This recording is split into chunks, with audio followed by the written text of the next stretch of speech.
When you hear the word graceful, what comes to mind? Generally, we think of things that are elegant and beautiful. Maybe you think of a ballerina or a star athlete making a beautiful catch or even a bird in flight. If I'm being honest, no one has ever accused me of being graceful. When I took dance lessons when I was about 5 or 6, I got a trophy for best attendance. And to this day, though I love to dance, it's awkward when I do so without a really good dance partner leading me. But it's okay that I'm not graceful in those terms because I have something that's even better. I am living a life that is full of grace. I bet you are too, whether you are aware of it or not. Sometimes we have to really watch for it, and other times it's impossible to miss.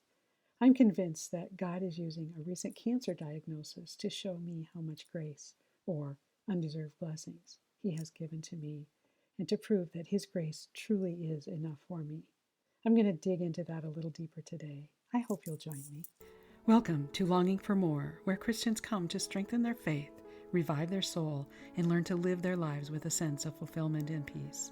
Listen each week to learn how to incorporate your faith into your daily activities, stop wandering through life feeling empty and unfulfilled, and begin to live your more. Let's get started. When I recorded my last episode titled Permission to Pause over a month ago, I talked about how I had been diagnosed with breast cancer and was going to have a simple surgery that would have me out of commission for a few days. I shared how I was using the experience as an opportunity to take some time off and write my book. It seemed like a reasonable plan.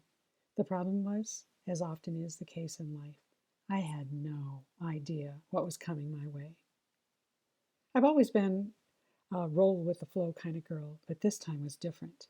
I was totally caught off guard.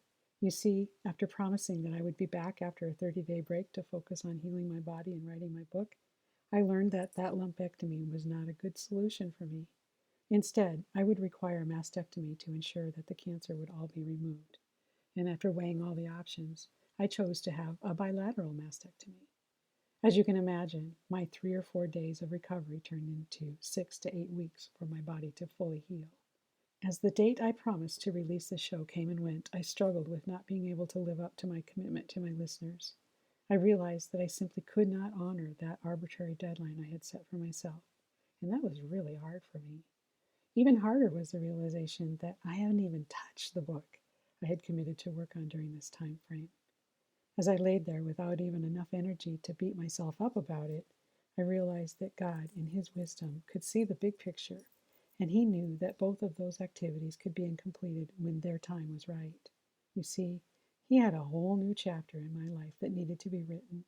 He showed me how I needed to experience the disappointment, the frustration, and yes, even the joy of my cancer journey before my story could be complete. You see, the book is all about looking at things from a godly perspective. But I had to get to know what it feels like to have a serious illness. I'm guessing there are many who would say I still haven't because my cancer was caught so early and it's been removed. I realize I'm extremely blessed because not every woman who gets a breast cancer diagnosis knows she will walk out of the hospital cancer-free. Talk about living a graceful life. When talking with women who have had to endure the rigors of chemo or radiation, I feel almost embarrassed because I am getting off so easy. We all know someone who has fought that battle for months or years and come out triumphant. We also know others who have lost the battle. My heart breaks for every one of them and their families, but the reality is I can't compare my journey with theirs, just as you can't compare your life with someone else's. In fact, not one of us can compare any of our life story against any other because we are all created uniquely to fulfill our own purpose in life. Of course, we can swap stories and we absolutely should use our experiences to support one another, but each and every one of us has our own path to walk and our own experience to live. God created that path while we were still being formed in our mother's womb, and He knows exactly what's coming next for each and every one of us. But there are no guarantees, are there? Even though it is statistically almost impossible for me to get breast cancer again, it doesn't mean that it can't find its way to another place in my body, or that there won't be something different that can completely disrupt or cut my life short. I could have a heart attack, a car accident, have a serious reaction to COVID, or any of a million other things that could happen. But as Christians, we don't have to worry about all of that. We can rest in the knowledge that God is always with us, and when this life on earth is over, He will continue to be with us throughout eternity. We have nothing to fear and everything to be grateful for. This experience has shown me all the beautiful people in my life that love and care for me in so many ways. Just thinking about the number of people who have been praying for my healing is humbling. I had an awesome medical team, wonderful friends and family, and especially an amazing husband by my side, caring for my every need along the way. I know that my life is full of grace, and I am so very blessed. I hope you can take a few minutes to realize where you too are living a graceful life. When you do, take a minute to thank your Heavenly Father for all your unmerited gifts. And while you are at it, I encourage you to give yourself permission to pause and do the things that your soul is longing for. You just never know when something can change and you won't be able to do it when you thought you would. In the meantime, I'm excited to be able to work on filling my Living Your Faith Mastermind and getting back to coaching with my one-on-one clients. That is sufficient for me now, and as I continue to gain strength, I know that I will resume writing, and I will also resume producing my podcast when the time is right. I did, however, learn not to lock myself into a date just yet. It will happen when it's time for it to happen. So today, I'm resting in God's strength, knowing that His grace is sufficient for me. I don't need to worry about how someone else's health journey went or what the experts say about how I should be meeting deadlines to be successful. All I need to do right now is rest in the Lord and know that, like everything, He's got this. That is what living my faith looks like for me this season, and I feel very empowered to give myself permission to continue hitting that pause button just a little bit longer. Oh, I know that I'm still not as graceful as I'd like to be, but truly am living a graceful life.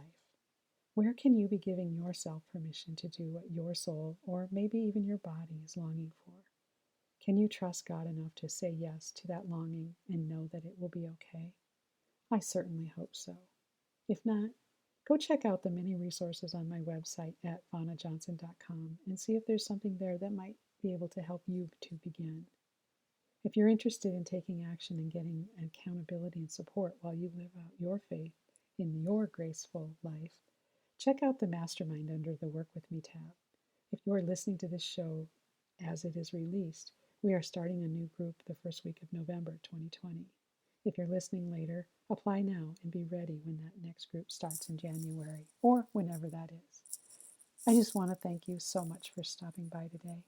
I know that your time is precious and our lives are full, but we do need to pause. We need to notice how full of grace our lives really are. I am humbled that you are here, and I hope that you will subscribe to the show so that you will catch the next episode when it is actually released. I can't promise when that's going to be, as I do have more healing to go.